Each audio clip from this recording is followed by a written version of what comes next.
Rencana pemerintah daerah merelokasi pedagang teras Malioboro II di kawasan Malioboro, Yogyakarta mendapat penolakan dari pedagang karena merasa tidak pernah dilibatkan pemerintah daerah dalam rencana relokasi. Revitalisasi bukan kata yang buruk, tapi revitalisasi yang mengabaikan suara warga adalah pembangunan di atas hak orang lain. Hari ini kami mendengar bukan karena kami punya jawaban, tetapi karena mendengar merupakan langkah awal untuk demokrasi. Setiap wajah yang kami rekam adalah warga negara. Mereka punya hak untuk bersuara. Mereka tak perlu berjuang keras hanya untuk didengar. Di balik setiap lapak yang kami rekam, ada keluarga yang penghidupannya bergantung di sini. HAM bukanlah sekedar pasal dalam undang-undang. HAM adalah janji negara untuk setiap warganya. Pertanyaannya sekarang, apakah janji itu masih dipegang? Selamat malam Pak. Selamat malam ya. Perkenalkan, kami dari mahasiswa Farmasi Sanata Dharma.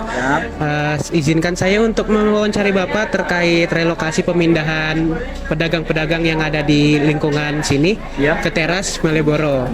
Baik, sebelumnya boleh perkenalan diri, nama Bapak siapa? Saya namanya Pak Gendar ya, penjual yang dulunya di Selasar Malioboro, sekarang sudah dipindah ke sini, begitu.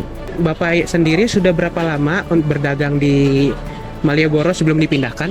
Saya sekitar 6 tahun atau 7 tahun sebelum dipindah, dari 2012 Pak ya, 2013 sekitar itu. Setelah itu kan sekitar setelah Corona 2022 dipindah ke teras Malioboro sekitar Februari itu Pak, begitu. Berarti sebelum di sini memang benar-benar jualannya full di trotoar Malioboro Pak ya? Ya memangnya gitu Kak, yang dipindah di sini itu yang dulunya di trotoar, kalau yang tidak di trotoar kan nggak ada. Gitu Kak. Kesan Bapak melalui ketika mengetahui bahwa akan direlokasi itu seperti apa ya Pak? Ya namanya juga semuanya itu butuh perjuangan Mas, kayak mahasiswa itu kan juga butuh perjuangan juga. Kita berjuang di Selasar kan juga lama. Jika mau dipindah ya tetap besar dan gaduh lah, pasti semuanya gitu. Tapi setelah berjalannya waktu, ya namanya juga berjalannya waktu, semakin lama ya ada lakunya, itunya pengelolanya kan banyak adain event-event itu Kak, jadi mengundang tamu yang datang ke teras Malioboro begitu. Kemudian apakah ada sosialisasi atau musyawarah dari pemerintah sebelum keputusan pemindahan itu dibuat Pak? Oh ya jelas, pasti ada musyawarah itu beberapa kali, kan sempat alot toh Mas. Itu sempat ada demo, sempat itu ya, mana namanya jadi relokasi ada pro dan kontra, pasti ada itu. Nggak mungkin lah kalau ngikuti semua, namanya juga nggak ada musyawarah. Ya, ada pro kontra. Itu sempat demo, sempat ricuh, tapi ricuhnya nggak sampai anarkis lah kita. Menurut Bapak sendiri bagaimana perbandingan penghasilan sebelum dipindahkan dan sesudah dipindahkan?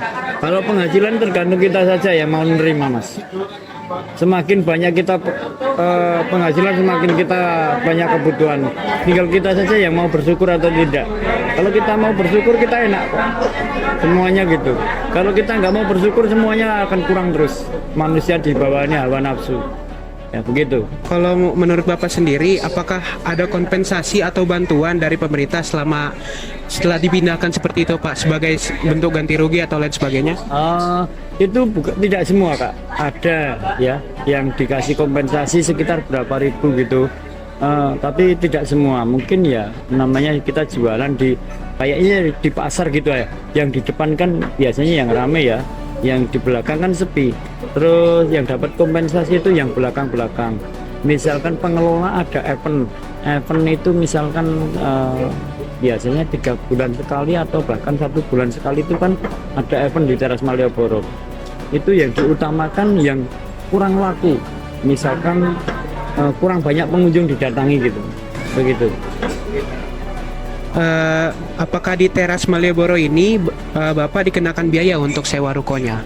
Selama ini belum, tapi sudah sosialisasi untuk berbayar, begitu. Saya izin meminta untuk kesan dan pesan Bapak seperti apa ya terkait kasus ini. Ya terima kasih. Untuk kesannya ini, alhamdulillah kita sudah bagus, ya. Untuk event misalkan Selasa Wage itu kan tiap 8 hari. Penanggalan Jawa atau 35 hari itu kan ada event Mas di teras Malioboro itu. seni dan budaya, lebih baik makan dan minumnya dari peserta event itu berupa voucher. Jadi kita tenan-tenan ini keduman vouchernya begitu. Untuk pesannya sendiri apa Pak? Untuk kedepannya bagaimana?